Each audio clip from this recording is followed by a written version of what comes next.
The honeypot. How the ego baits the mind with special love. In the realm of cybersecurity, a honeypot is a decoy system, an imitation of value designed to attract hackers. It looks like a prize, a vulnerability, a doorway into something powerful. But in reality, it's a trap. Its purpose isn't to give the attacker what they want, it's to observe them, expose their methods. Study the pathology of intrusion.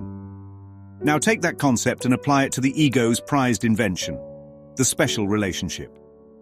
In A Course in Miracles, special relationships are defined as the ego's chief weapon against heaven. They are forged from guilt, maintained by lack, and crowned with promises they can never fulfill. They look like love, intimacy, even safety. But in truth, they are a honeypot for the mind, a strategic decoy designed to keep awareness away from the real security breach. The belief in separation. Just like in cyber warfare, the special relationship simulates vulnerability. It flashes its needs, traumas, charm, and unique chemistry. It invites emotional investment. It lures attention toward form and away from content. But what does the ego do with this baited field? It watches. It calculates.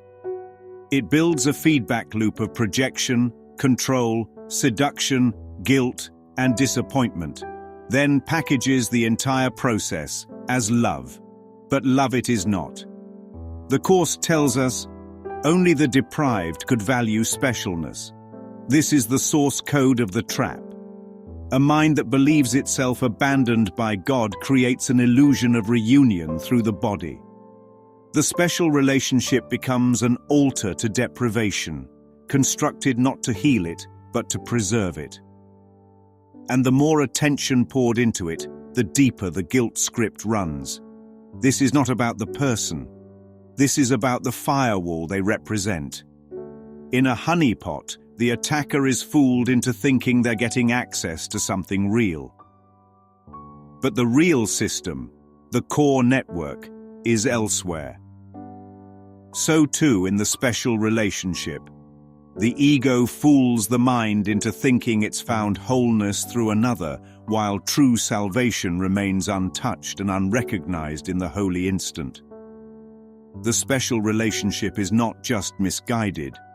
It is the renunciation of the love of God. It says, I don't trust God to love me. I'll build my own salvation through this other body. And in doing so, it installs separation as sacred. It defines love by contrast. If you love me, I'll be saved. If you reject me, I'm destroyed. But either way, the game is rigged to keep the self small, reactive, and bound to form. The Course goes further. All anger is an attempt to make someone feel guilty. And the ego uses guilt as the glue of specialness. Every special relationship becomes a blame cycle, a forgiveness to destroy ritual, a way to say, you are responsible for my suffering and therefore you must also be the one to end it. But no one can fill the black hole of the ego's lack. That's why these relationships cycle. High, low, give, take, idealize, resent. It's all just data collection for the ego's operating system. And what does it do with this data? It weaponizes it. It builds a self-concept. The special relationship, the Course says, is the acting out of a vengeance on yourself. Why? Because underneath all the projections and longing is one secret belief. I don't deserve God's love. So the ego says, fine, then prove it. Set up a system where you seek what you think you lost and make sure you never quite find it. And that system is the special relationship. But here's the twist. The Holy Spirit doesn't destroy the honeypot. He repurposes it. He uses what was meant for guilt to teach innocence. He uses the pain to reveal the purpose. He takes the relationship forged in fear and gently reinterprets every interaction as a call for healing. Not by fixing the other, but by exposing the self-deceptions projected onto them. This is the great reversal. What the ego built as a trap the Holy Spirit reclaims as a mirror. And in that mirror, something radical happens. The rituals of control, seduction, and emotional bargaining begin to collapse. The body no longer becomes the means for union. The need to replay childhood trauma no longer drives the dynamic. The attraction of guilt gives way to the attraction of peace. The Course says the special relationship is totally meaningless without a body, because form is the firewall. It's the ego's encryption.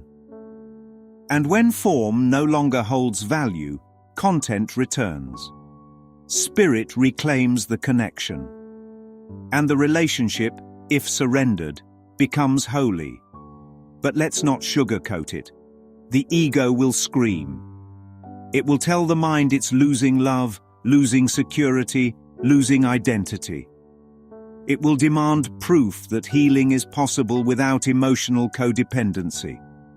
But healing isn't proven. It's revealed. And that revelation begins the moment one dares to ask, what if this entire dynamic, this ache, this obsession, this performance, wasn't about them at all? What if it was the mind's own reenactment of exile? What if this was the ego's final firewall, and letting it fall meant remembering God? Because ultimately, every special relationship is a cover story. A sweet trap designed to keep the past alive and prevent awakening.